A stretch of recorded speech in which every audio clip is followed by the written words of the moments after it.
सुन रहे हैं कहानी विद किशोर और आज आपके लिए सर ऑथर कॉनन डॉयल की Sherlock Holmes story the case of identity. नमस्कार, मैं हूं Kishore. Sir Arthur Ignatius Conan Doyle का जन्म 22 मई 1859 स्कॉटलैंड की राजधानी एडिनबर्ग में हुआ था। 1876 से 1886 तक उन्होंने मेडिकल की पढ़ाई की एडिनबर्ग मेडिकल स्कूल में। मेडिकल की पढ़ाई करते करते साल 1887 में प्रकाशित हुई उनकी लिखी शर्लॉक होम्स की पहली कहानी अ स्टडी इन स्कारलेट। आज की कहानी द केस ऑफ आइडेंटिटी प्रकाशित हुई थी साल 1891 में स्ट्रैंड मैगजीन में। सूत्रधार और कहानी पाठ में मैं किशोर, मैरी के चरित्र में तुली। तो आइए सुनते हैं द केस ऑफ आइडेंटिटी। अच्छा, तुम तो कहानियां लिखते हो वॉटसन, लेकिन कभी सोचकर देखा है हमारे चारों तरफ जो जीवन चल रहा है किसी भी कहानी से कितना ज्यादा विचित्र है? ये जो खिड़की से बाहर मकान दिख रहे हैं, हर एक मकान के अंदर झांका जाए तो देखोगे जो विचित्र घटनाएं घट रही हैं रोजमर्रा की, उन्हें तुम कहानियों के रूप में पिरोकर लिखने का साहस नहीं करोगे। ठंड के मौसम में फायरप्लेस के सामने बेकर स्ट्रीट के शर्लॉक होम्स के मकान में बैठे थे हम दोनों। मैंने कहा, मैं इससे सहमत नहीं हूं। अखबारों में जो मामले सामने आते हैं और पुलिस के रिपोर्टों में जो नोट किए जाते हैं, उनसे और जो भी हो आकर्षक या कलात्मक कहानियां नहीं बनेंगी। आहा, यहां तुम्हें थोड़ा सिलेक्टिव होना पड़ेगा वॉटसन, चीजों को थोड़ा सजाना पड़ेगा। पुलिस में तुम्हारी तरह कोई साहित्यिक नहीं है, इसलिए वो लोग कहानी सजा कर सुनाना जानते ही नहीं। वो जो लिखते हैं वो है फॉर्मल रिपोर्ट। मजिस्ट्रेट को तथ्य चाहिए, इसीलिए रिपोर्ट में सिर्फ तथ्य होते हैं। लेकिन जान लो वॉटसन, साधारण की तरह असाधारण कुछ भी नहीं होता। हाँ, जो इंसान 3 महाद्वीपों को मिलाकर एक के बाद एक केस सॉल्व कर रहा है, उसे ऐसा लग ही सकता है। लेकिन रोजमर्रा की जिंदगी में, अच्छा रुको, तुम्हारी इस थ्योरी को टेस्ट करके देखते हैं। आज के ही अखबार को लेते हैं। ये लो, पहले ही पन्ने पर पति की पत्नी के प्रति क्रूरता। आधे कॉलम में खबर छपी है, लेकिन बिना पढ़े भी मुझे पता है कि क्या लिखा है। पत्नी की जरूर एक और प्रेमिका है, शराब पीते हैं, शराब के नशे में पत्नी को मारा और पत्नी ने जाकर पुलिस में कंप्लेंट किया। ऐसी उबाऊ खबर से कहानी नहीं बनेगी। ये ढूंढकर तुमने सबसे खराब उदाहरण ही निकाली है माय डियर वॉटसन। ये डंडा सेपरेशन का मामला है और संयोग से इस नाचीज को ही केस सॉल्व करने की जिम्मेदारी मिली है। हाँ, और ये जान लो, वो सज्जन शराब को छूते भी नहीं थे, उनकी कोई दूसरी प्रेमिका भी नहीं थी। ये क्या? और जिस व्यवहार की शिकायत की गई थी, वो हर रात को भोजन के बाद अपने नकली दांत निकालकर पत्नी को फेंक कर मारते थे। क्या देखा ना? ऐसी कहानी क्या तुम कभी लिख सकते थे? नहीं, वो तो नहीं लिख पाता। तो फिर ये राउंड मैं जीता। लो, थोड़ा सा सूंघने के लिए तंबाकू लो। ये कहकर शर्लॉक ने अपना हाथ आगे बढ़ाया। मैंने देखा उसके हाथों में 2 चीजें थी जो मैंने पहले कभी नहीं देखी। एक में पुरानी सोने की सूंघनी डिबिया और ढक्कन पर एक बड़ी नीलम की जड़ी हुई अंगूठी। डिब्बी की तरफ मेरा ध्यान है देखकर शेरलॉक ने कहा, मैं तुमसे कई हफ्तों से मिला नहीं हूं ना? ये बोहेमिया के राजा की ओर से एक छोटी सी भेंट है। ओह, और अंगूठी हॉलैंड के राज परिवार का उपहार। हालांकि उस केस के बारे में मुझे कुछ मत पूछना वॉटसन, वो मैं तुम्हें भी नहीं बता पाऊंगा, बहुत कॉन्फिडेंशियल है। अगर उसके बारे में तुमने कुछ लिख दिया तो गड़बड़ हो जाएगी। ओह अच्छा, तो इस वक्त कोई इंटरेस्टिंग केस हाथ में है? केस 10-12 हैं, लेकिन उनमें से किसी को भी इंटरेस्टिंग नहीं कहा जा सकेगा। इंपॉर्टेंट है, इंटरेस्टिंग नहीं। इनफैक्ट मुझे लगता है सबसे इंटरेस्टिंग वो केसेस हैं जो बिल्कुल भी जरूरी नहीं है। माने माने जो बड़ी बड़ी चोरियां, डकैती, हत्याएं होती हैं, उन्हें सॉल्व करना बहुत आसान है। देखने से ही समझ में आ जाता है किसने किया, क्यों किया। कोई चैलेंज नहीं। बात करते करते शेरलॉक खिड़की के पास खड़ा हुआ और पर्दे हटाकर खिड़की से नीचे की ओर देखते हुए बोला, अगर मैं गलत नहीं हूं तो एक इंटरेस्टिंग केस आने वाला है, क्योंकि नीचे जो खड़ी हैं वो शायद मेरी अगली क्लाइंट है। मैं शेरलॉक की पीठ के पीछे से झांक कर देखने लगा। सामने फुटपाथ पर एक महिला खड़ी थी, गले तक फर की कोट से ढका, सिर पर एक बड़ा सा हैट जिसमें से निकली हुई है एक बड़ी सी लाल पंख। महिला थोड़ी नर्वस थी, बेचैन, बार बार अपने ग्लव्स के बटन खोल रही हैं और बंद कर रही हैं। फिर अचानक जैसे कोई तैराक किनारे से छलांग लगाता है, वो सड़क पार कर दौड़ती हुई आई और हमारे घर की डोरबेल बजाई। हाथ के सिगरेट को फायरप्लेस की आग में फेंकते हुए शेरलॉक ने कहा, सिम्टम्स मैंने पहले भी देखे हैं वॉटसन। फुटपाथ पर खड़े होकर बेचैन होना माने प्रेम संबंध की निशानी है, लेकिन ज्यादा सीरियस कुछ नहीं। तुमने ये कैसे समझा? प्यार में धोखा खाती तो महिला गुस्से में होती। इनमें गुस्से की जगह बेचैनी का भाव ज्यादा है। इससे ज्यादा अंदाजा लगाने की जरूरत नहीं। और ये आई हमारी क्लाइंट। दरवाजे पर दस्तक हुई और बॉय ने आकर सूचना दी कि मिस मैरी सदरलैंड आई हैं शर्लॉक होम्स से मिलने। शर्लॉक आगे बढ़ा। मिस सदरलैंड कितनी लंबी हैं ये अब मेरे समझ में आया, लगभग शर्लॉक के बराबर। उनको चेयर पर बिठाकर शर्लॉक ने पूछा, अच्छा आपकी दूर की नजर कमजोर है तो आप टाइपिंग कैसे करती हैं? पहले तकलीफ होती थी, लेकिन अब उंगलियां सेट हो गई है, इसीलिए देखने की जरूरत नहीं पड़ती। महिला ने सहजता से ही कहा था, लेकिन जवाब देने के बाद शर्लॉक के सवाल का मतलब समझा। आप मुझे पहचानते हैं? नहीं तो आपने ये सब कैसे जाना? नहीं, पहचानता नहीं हूं, लेकिन यह अंदाजा लगाना इतना भी कठिन नहीं है। लेकिन वो रहने दीजिए, आप बोलिए, आपकी मैं क्या मदद कर सकता हूं? असल में मैंने आपके बारे में सुना था मिसेस एथरिस से, जिनके पति को आपने ढूंढ निकाला था। तब पुलिस तक ने कहा था उनकी मौत हो गई है। मैं बहुत अमीर नहीं हूँ, लेकिन मुझे सालाना 100 पाउंड मिलता है अपने ट्रस्ट फंड से। इसके अलावा जो मैं टाइपिंग से कमाती हूँ, अगर आप मिस्टर होस्मर एंजल को ढूंढ निकाले तो फिर आपके फीस। होम्स की नजर छत की तरफ, वो ध्यान से महिला की बातें सुन रहा था। लेकिन आप पहले मेरे ही पास क्यों आई?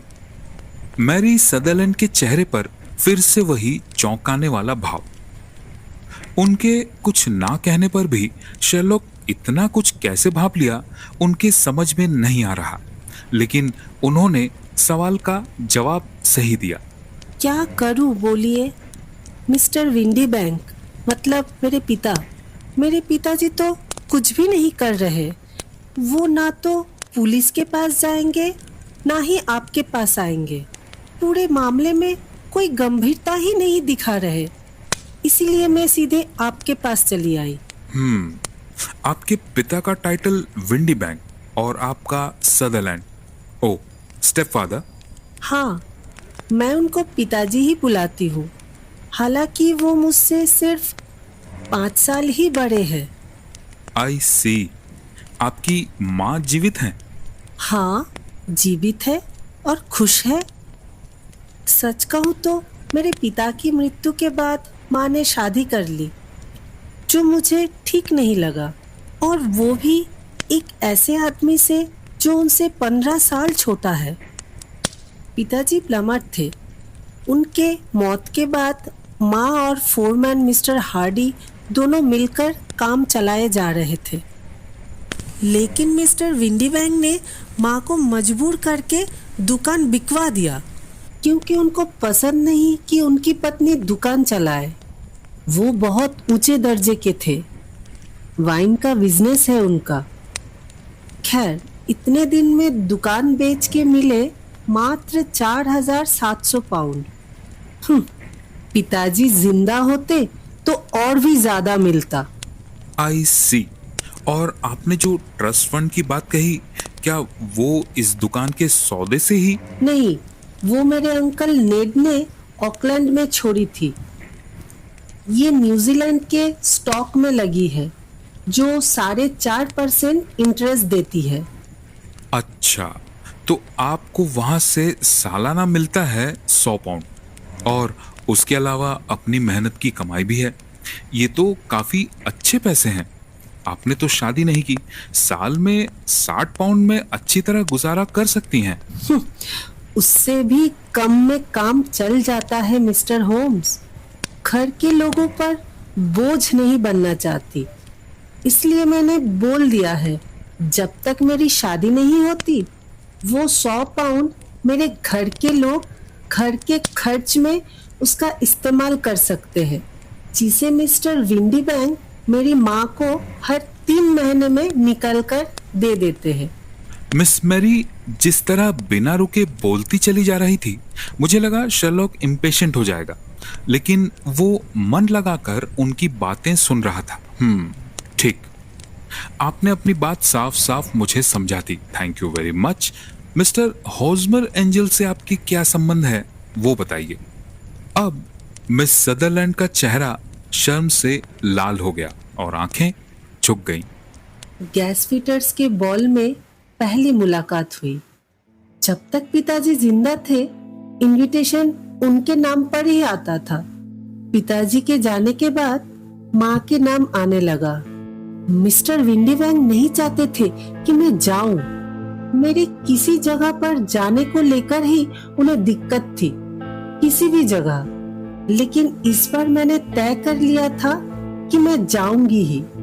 पिताजी के सभी दोस्त वहां रहेंगे और उनका कहना है कि वो लोग हमारे जानने लायक नहीं है। इससे भी काम नहीं चला तो कह दिया कि मेरे पास बॉल में पहनने लायक ड्रेस ही नहीं है, जबकि मेरे पास बहुत सी अच्छी ड्रेसेस है, जिनमें से कुछ तो मैंने कभी पहनी ही नहीं। जब देखे कि कोई और बहाना नहीं चला तो नाराज होकर वो कंपनी के काम से फ्रांस चले गए। लेकिन मैं और माँ गए मिस्टर हार्डी के साथ, और वही उनसे पहली मुलाकात हुई। मिस्टर विंडी बैंक जब लौट के आए और उन्हें पता चला कि आप गई थी, तो क्या वो बहुत नाराज हुए थे? नहीं, उन्होंने ऐसा कुछ नहीं कहा। इनफैक्ट वो इस मामले को लेकर मजाक कर रहे थे। आई सी। अच्छा, उसके बाद आपकी मुलाकात हॉजमर एंजल से हुई? जी, अगले दिन वो घर पर मिलने भी आए थे। उसके बाद मैं उनसे 2 बार और मिली, लेकिन उसके बाद पिताजी के वापस आने के बाद फिर वे नहीं आए। एक बार भी नहीं आए? नहीं, मेरा अपरिचित पुरुषों से मिलना पिताजी को पसंद नहीं था। आपसे मिलने की कोई कोशिश भी नहीं की? जी नहीं, लेकिन चिट्ठी लिखते थे रोज। सुबह की डाक से चिट्ठी आती थी। पिताजी तब सोए हुए रहते थे। मैं चुपचाप चिट्ठी लेकर अंदर चली जाती थी। पिताजी को पता नहीं चलता था। पिताजी 1 हफ्ते में फिर से फ्रांस जाने वाले थे। उन्होंने कहा था जब तक पिताजी घर पर है हमारा मिलना ठीक नहीं। और इस बीच क्या आप लोगों ने शादी का फैसला कर लिया था? जी हाँ, वो तो हमने दूसरी मुलाकात में ही तय कर लिया था। लिडन हॉल स्ट्रीट में एक ऑफिस में वे कैशियर थे। कौन से दफ्तर में? यही तो मैं नहीं जानती मिस्टर होम्स। रहते कहाँ थे? उसी ऑफिस में। और आपको उनका एड्रेस नहीं पता? नहीं, बस इतना पता है कि लिडन हॉल स्ट्रीट था, लेकिन हाउस नंबर नहीं जानती। तो आपने जो कहा वो आपको चिट्ठी लिखते थे, तो आप जवाब किस पते पर भेजती थी? Laden hall street post office में, टिल कॉल्ड फॉर। उन्होंने कहा था कि ऑफिस में लड़की की चिट्ठी आए तो बाकी क्लर्क मजाक उड़ाएंगे। तो मैंने कहा जैसे वो टाइप करके चिट्ठी भेजते हैं मैं भी वैसे ही भेजूंगी। ताकि कोई हैंडराइटिंग ना पकड़ पाए। लेकिन उन्होंने कहा कि जब मैं खुद लिखती हूँ तो ऐसा लगता है जैसे मैं उनसे बातें कर रही हूँ। टाइप की हुई चिट्ठी पढ़ने से ऐसा लगता है जैसे किसी मशीन की चिट्ठी पढ़ रहे हैं। इसीलिए मैं उनको चाहने लगी थी मिस्टर होम्स, इन्हीं छोटी छोटी चीजों के लिए। Most suggestive. और इन्हीं छोटी छोटी चीजों से रहस्य खुलता है। मिस्टर एंजल के बारे में आपको और क्या क्या याद है? बहुत शर्मीले इंसान थे।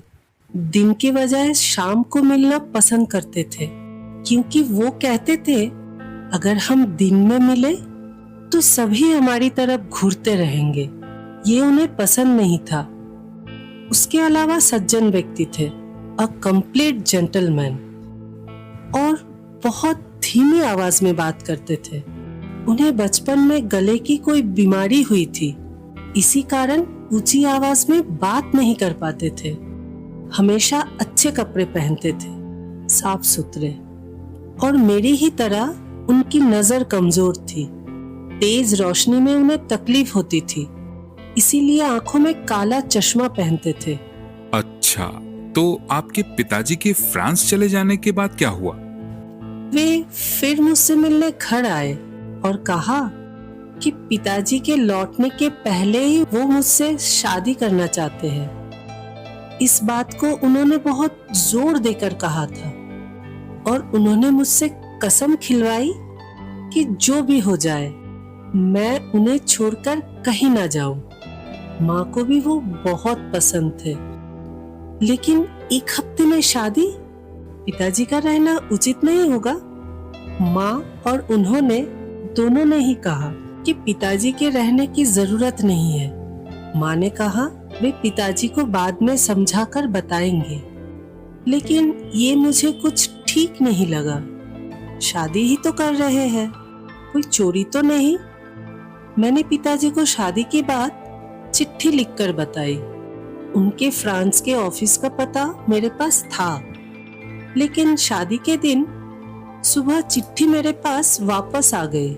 मतलब पोस्टमैन उन्हें ढूंढ नहीं सका? जी हाँ, क्योंकि वे उससे ठीक पहले इंग्लैंड के लिए रवाना हो चुके थे। ओ, थोड़े से के लिए चूक गए मतलब।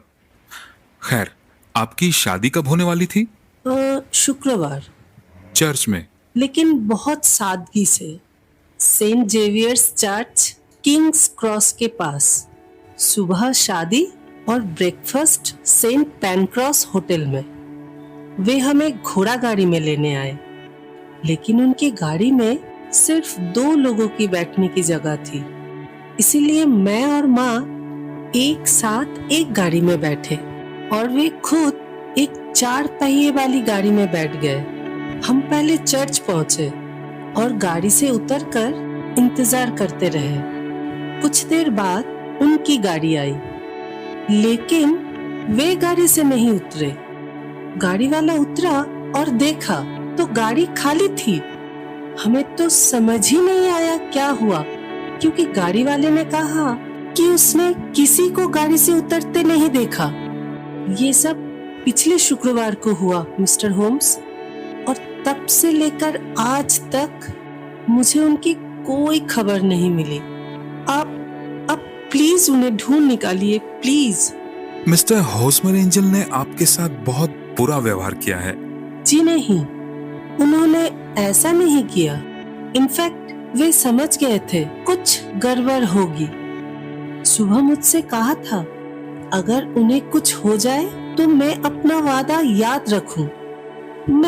मैं तब समझ नहीं पाई वो ऐसा क्यों कह रहे हैं। आपको लगता है उनके साथ कोई दुर्घटना घटी है, लेकिन आपको कोई अंदाजा नहीं है कि वो क्या हो सकता है। बिल्कुल नहीं। अच्छा, एक और सवाल, आपकी माँ ने इस बात को कैसे लिया? वो गुस्से में थी और उन्होंने कहा कि मैं कभी इस बारे में बात न करूं। और आपके पिताजी, क्या आपने उन्हें बताया? जी हाँ, पिताजी के लौटने के बाद मैंने ये बात उन्हें बताई।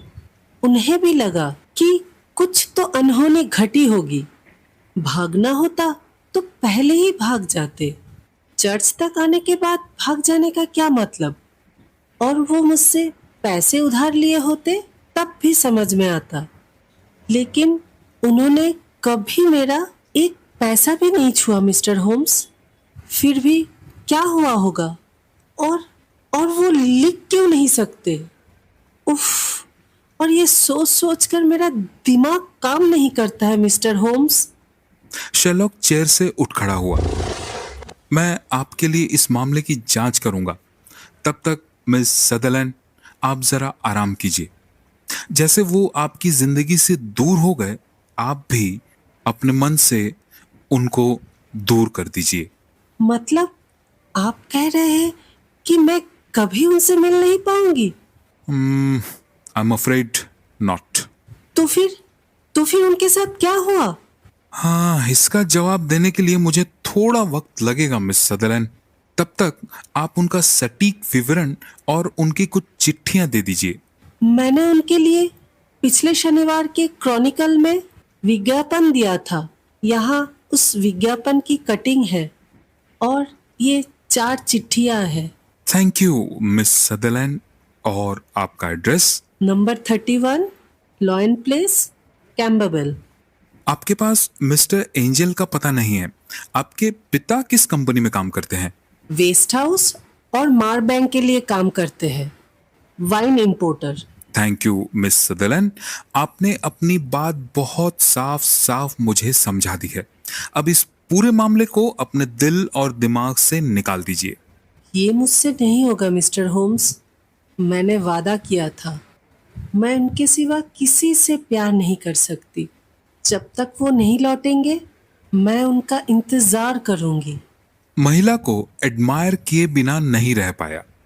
चाहे कितनी भी तकलीफ हो, लेकिन अपनी बात से नहीं मुकरेंगी।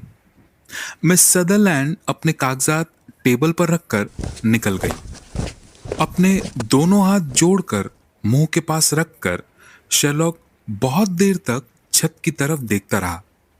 उसके बाद अपनी पाइप निकाली और जलाया। उसके बाद बहुत सारा धुआं छोड़ते हुए कहा, इंटरेस्टिंग। क्या केस? नहीं, महिला। केस तो बहुत ही साधारण है। मेरा नोटबुक देखोगे तो तुम्हें ऐसे केस बहुत मिलेंगे। केस में ऐसा कुछ नहीं है, लेकिन वो महिला बहुत इंटरेस्टिंग है। एक अत्यंत ही साधारण सी मिडिल क्लास फैमिली की महिला में तुमने इतना इंटरेस्टिंग क्या देखा? मैंने तो कुछ भी नहीं देखा। तुमने सब कुछ देखा है वॉटसन, लेकिन ध्यान नहीं दिया। तुम्हें इतने दिन तक मैं ये नहीं समझा पाया कि कमीज की आस्तीन, उंगलियों के नाखून, जूते के लेस, इनमें से एक इंसान के बारे में कितनी सारी बातें पता चल सकती हैं। वो महिला तो इतने देर तक तुम्हारे सामने बैठी थी। क्या क्या देखा बताओ? काले बाल, स्लेट कलर की चौड़ी किनारे वाली हैट जिनमें ईंट जैसे लाल रंग के पंख, काली जैकेट जिनमें काले मोती जड़े थे, ड्रेस ब्राउन कलर की, गर्दन व आस्तीन बैंगनी, ग्लव्स पहनी थी ग्रे कलर की और दाहिने हाथ की तर्जनी फटे हुए थे। जूते मैंने सच में नहीं देखे। उसने छोटे गोल लटकने वाले सोने के झुमके और उसकी पूरी मुद्रा कुछ हद तक धनी लेकिन सोफिस्टिकेटेड परिवार से नहीं। Wow, wonderful! क्या बात है वॉटसन, शाबाश। लेकिन कुछ चीजें मिस कर दी, लेकिन तरीका बिल्कुल ठीक अपनाया है। Not bad at all. अब तुम्हें बताता हूं कि मैंने क्या देखा। मेरी नजर सबसे पहले आस्तीन पर जाती है, खासकर अगर वो महिला हो। पुरुष में पहले पतलून के घुटने को देखता हूं। आस्तीन पर दाग था जहां टाइपिस्ट मेज पर हाथ रखते हैं। हाथ से चलने वाली सिलाई मशीन भी ऐसा ही निशान छोड़ती है, लेकिन केवल बाएं हाथ पर। फिर मैंने उनके चेहरे की ओर देखा वॉटसन। नाक के दोनों तरफ चश्मे के निशान देखे तो नजर और टाइपिंग के बारे में पूछा, जिससे वो हैरान हो गई। सिर्फ वो ही नहीं, मैं भी हैरान हो गया था। लेकिन ये तो बिल्कुल एलिमेंट्री है माय डियर वॉटसन। खैर, उसके बाद जिस चीज ने मुझे सबसे ज्यादा आश्चर्य में डाला वो थे उनके जूते। जूते में 5 बटन थे। एक में 5 में से केवल नीचे के 2 बटन बंद थे और दूसरे में पहला, तीसरा और 5वां। अब जब तुम देखो कि कोई महिला जो वैसे तो ठीक से सजी हुई है लेकिन जूते इस तरह से पहनी है, इसका मतलब कि वो जल्दबाजी में घर से निकली थी। शेरलॉक की व्याख्या सुन के मैं आश्चर्यचकित हुआ जा रहा था। और क्या, मैंने ये भी देखा कि उन्होंने घर से निकलने के पहले एक चिट्ठी लिखी थी। तुमने देखा कि उनका दाहिना ग्लव्स तर्जनी से फटा हुआ था, लेकिन शायद तुमने ये नहीं देखा कि ग्लव्स और उंगली दोनों पर स्याही के दाग थे। जल्दबाजी में लिखते हुए इंसान कभी-कभी कलम को दवात में ज्यादा डुबो देता है, इसलिए वो दाग लगा। अच्छा, बहुत हुआ। अब एक काम करो तो न्यूज़पेपर के विज्ञापन से हॉजमर एंजल का विज्ञापन मुझे जरा पढ़कर सुनाओ तो वॉटसन। मिस सदरलैंड ने जो कागज का टुकड़ा हमें दिया था, मैंने उसे लिया और पढ़ा। गायब। 14 तारीख की सुबह से हॉजमर एंजल नामक सज्जन, कद 5 फीट 7 इंच, मजबूत शरीर, पीली त्वचा, काले बाल, बीच में थोड़ा गंजापन, घने काली दाढ़ी और मूछें, रंगीन चश्मा, बोलने में थोड़ा हकलापन। आखिरी बार जब देखा गया तब काले फ्रॉक कोट में थे जिस पर रेशमी किनारा था, काली बनियान, सोने की अल्बर्ट चेन और भूरे हैरिस ट्वीड पतलून जिनके ऊपर भूरे गेटर्स और इलास्टिक बूट थे। काम करते थे शायद लेडन हॉल स्ट्रीट में, जो कोई जानकारी देगा वगैरह वगैरह। ठीक। शेरलॉक उठकर टेबल से मिस सदरलैंड की दी हुई चिट्ठियों को उठाया। उसके बाद उनके पन्ने पलटते हुए कहा, इससे और कुछ पता नहीं चलेगा, ये बहुत सामान्य चिट्ठियां हैं। बस बस बस एक चीज पर ध्यान दिया तुमने? चिट्ठियां टाइप की हुई है, यही कह रहे हो ना? हाँ, सिर्फ वही नहीं बल्कि साइन भी टाइप करके किया गया है। एड्रेस लिखा है लेडन हॉल स्ट्रीट। साइन के मामले में एक बात साफ है। कौन सी बात? क्या तुम सच में नहीं देख पा रहे वॉटसन? इस बार मैं अचरज में पड़ गया। नहीं, मतलब इंसान अपने साइन क्यों टाइप करेगा, सिवाय इसके कि वो इस साइन से इनकार कर सके कि यदि उस पर शादी के वादा खिलाफी का मुकदमा चले। नहीं, बात वो नहीं है। खैर, दूसरे की चिट्ठी पढ़ना बहुत हुआ। फिलहाल मैं 2 चिट्ठी लिखूंगा, एक शहर के फर्म को और दूसरा सौतेले पिता यानी मिस्टर विंडी बैंक को, जिसमें मैं उनसे अनुरोध करूंगा कि वे कल शाम 6 बजे यहां मिले। और जब तक उन चिट्ठियों के जवाब नहीं आते, हम इस छोटी सी समस्या को एक और रख सकते हैं वॉटसन। मैं सब कुछ समझ गया ऐसा नहीं है, लेकिन शर्लॉक जब कह रहा है तो सोच समझ के ही कह रहा होगा, यही सोच लिया। शेरलॉक को गलती करते देखा था सिर्फ एक बार, लेकिन उस वक्त सामने थी आयरीन एडलर। लेकिन उसके अलावा और किसी मामले में मैंने शेरलॉक को असफल होते हुए नहीं देखा। घर से निकलने के पहले एक बार पीछे पलट कर देखा। मेरा प्रिय दोस्त फिर से अपनी पाइप जला लिया है, जिससे नीले धुएं का छल्ला छत की ओर जा रहा है।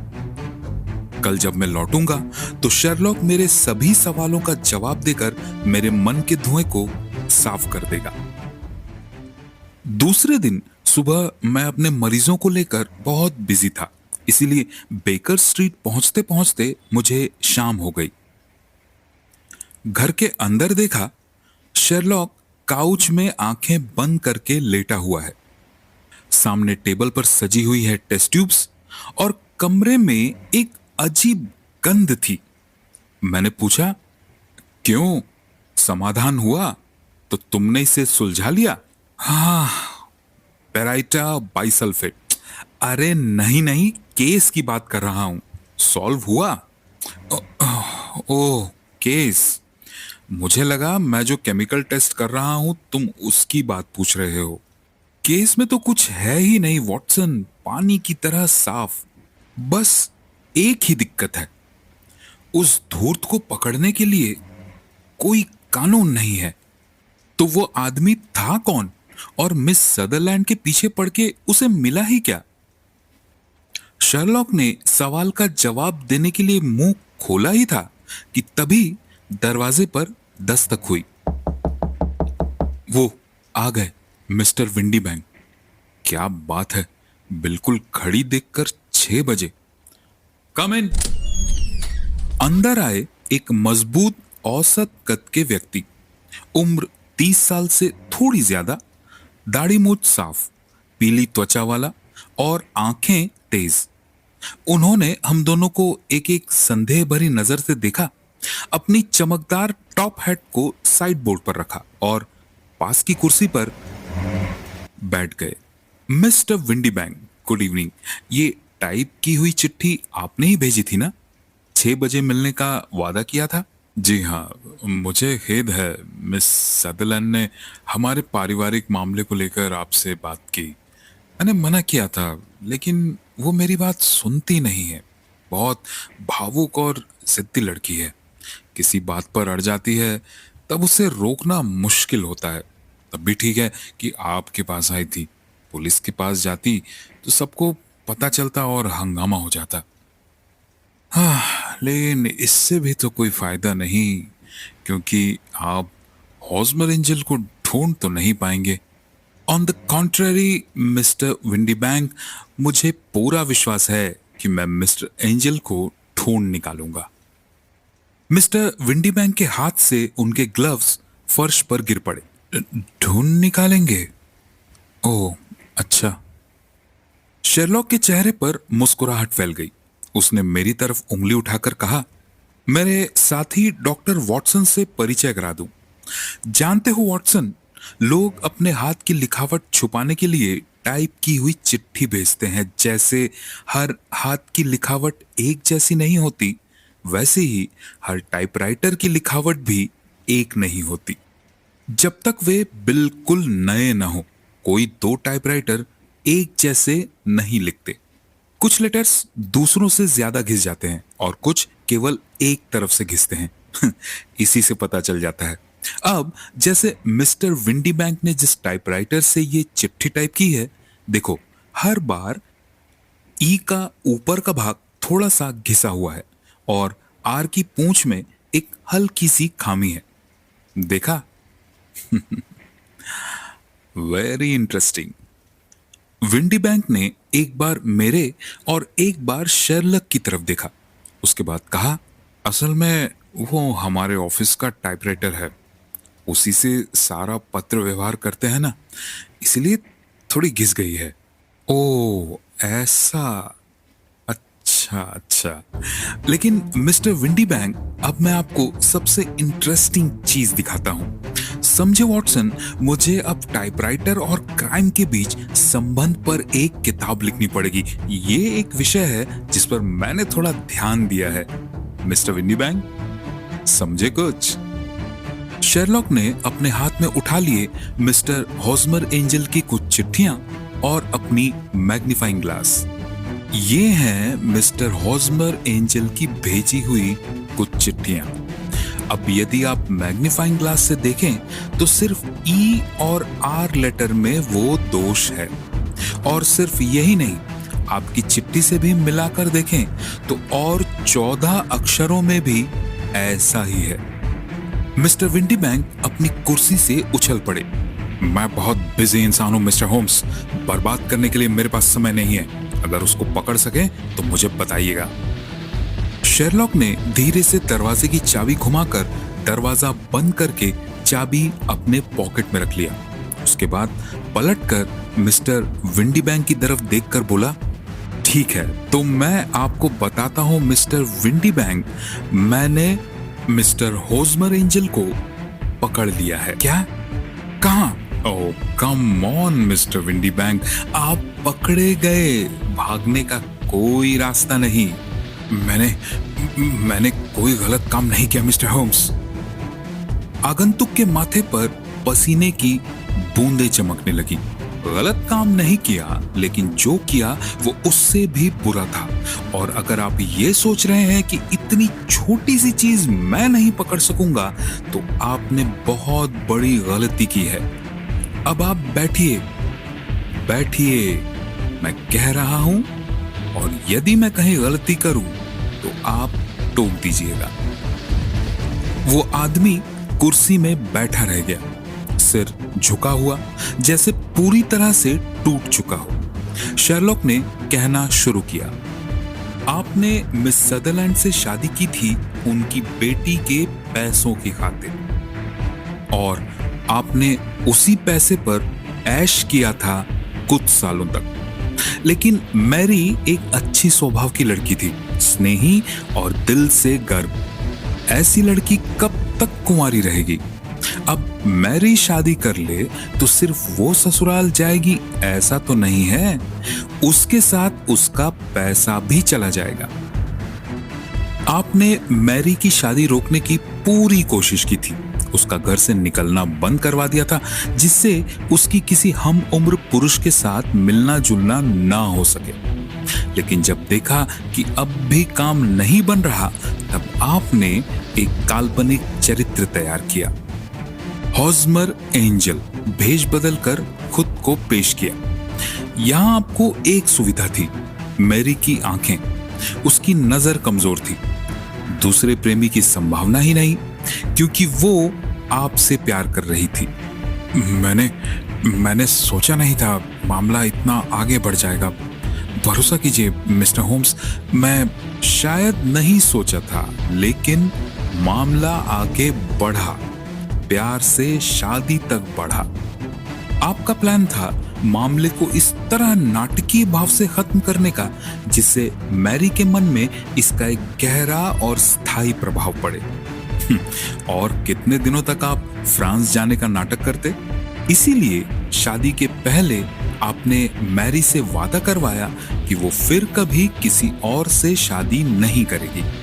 और उसके बाद चर्च के समय घोड़ा गाड़ी का करामात, इट्स एन ओल्ड ट्रिक, एक दरवाजे से घुसकर दूसरे दरवाजे से निकल जाना। मैंने कुछ मिस तो नहीं किया मिस्टर विंडीबैंक? विंडीबैंक का इतने देर बाद अब थोड़ा कॉन्फिडेंस लौटा। अगर आप इतने ही चतुर हैं तो आपको यह भी समझना चाहिए कि आप ही कानून तोड़ रहे हैं, न कि मैं। आप मुझे इस कमरे में इस तरह रोक नहीं सकते, मैं आप पर मुकदमा कर सकता हूं। शेरलॉक ने चाबी घुमाकर दरवाजा खोल दिया। उसके बाद विंडीबैंक की तरफ देखकर कहा, वो आप कर ही सकते हैं, कानून की नजरों में आप बेकसूर हैं, लेकिन सजा तो आपको मिलनी ही चाहिए। मैरी का कोई छोटा या बड़ा भाई होता तो जरूरत थी उसके हाथों आपकी धुलाई की जाए। ये बातें कहते कहते शेरलॉक का चेहरा गुस्से से लाल हो गया और आंखें जलने लगी। इनफैक्ट मेरे पास भी एक चाबुक है। कहाँ गया? ये रहा, here it is। दीवार से अपना हंटिंग क्रॉप उतार लिया था शेरलॉक ने, लेकिन उसके कुछ करने के पहले ही सीढ़ियों पर तेज कदमों की आवाज आई और 221 बाय बी बेकर स्ट्रीट से भाग गए मिस्टर जेम्स विंडीबैंक। शेरलॉक चाबुक रखकर चेयर पर बैठ गया। स्काउंड्रल, वो तब तक नहीं रुकेगा जब तक कि कोई बहुत बड़ा अपराध न कर बैठे और फांसी पर न चढ़े। अच्छा, मैं अभी तक तुम्हारी रीजनिंग नहीं समझ पाया। वेल, मिस्टर होज़मर एंजल का व्यवहार अद्भुत था, ये तो शुरू से ही स्पष्ट था, और इस पूरे मामले में लाभ सिर्फ एक का ही था, विंडीबैंक। दोनों इंसान कभी एक साथ नहीं देखे गए, बल्कि एक तब आता जब दूसरा चला जाता। ये एक इंटरेस्टिंग क्लू है। इसके बाद वो मूंछ, काला चश्मा, गले की आवाज सुन के ही लग रहा है कोई अपनी पहचान छुपाने की कोशिश कर रहा है। हाथ से लिखी हुई चिट्ठी ना भेजकर टाइप करके भेजने का सिर्फ वही एक कारण, लड़की अपने पिता के हाथ की लिखावट नहीं पहचानेगी। सब बातें एक ही दिशा में इशारा करते थे, लेकिन तुम कंफर्म कैसे हुए? शक जब विंडी बैंक पर ही हुआ तब उसके ऑफिस में ही पूछा। जिस फर्म को मैंने चिट्ठी लिखी थी वहां वो नौकरी करते हैं। मैंने मिस सदरलैंड की दी हुई विवरण से मूंछ, चश्मा और भेष बदलने वाली बात छोड़कर जो बचा उतना लिख के पूछा था, उनका कोई कर्मचारी ऐसा दिखता है या नहीं।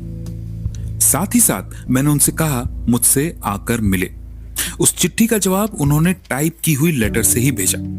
होस्मर एंजल की भेजी हुई चिट्ठी की टाइपिंग लिखावट हूबहू उस चिट्ठी से मिल गई। उसी डाक से मुझे वेस्ट हाउस एंड मारबैंक फ्रेंचेस स्ट्रीट से पत्र मिला, जिसमें कहा गया था कि विवरण उनके कर्मचारी जेम्स विंडी बैंक से पूरी तरह मेल खाता है। बस ये लाफत है। और मिस सदरलैंड, उनको ये खबर कब दोगे? ये खबर उन्हें नहीं दी जा सकती वॉटसन। अगर मैं उसे बताऊं तो वो मानेगी नहीं। Mary Sutherland is in love. वो दिल से विश्वास करती हैं कि वो जिसे प्यार करती है वो एक दिन जरूर लौट के आएगा।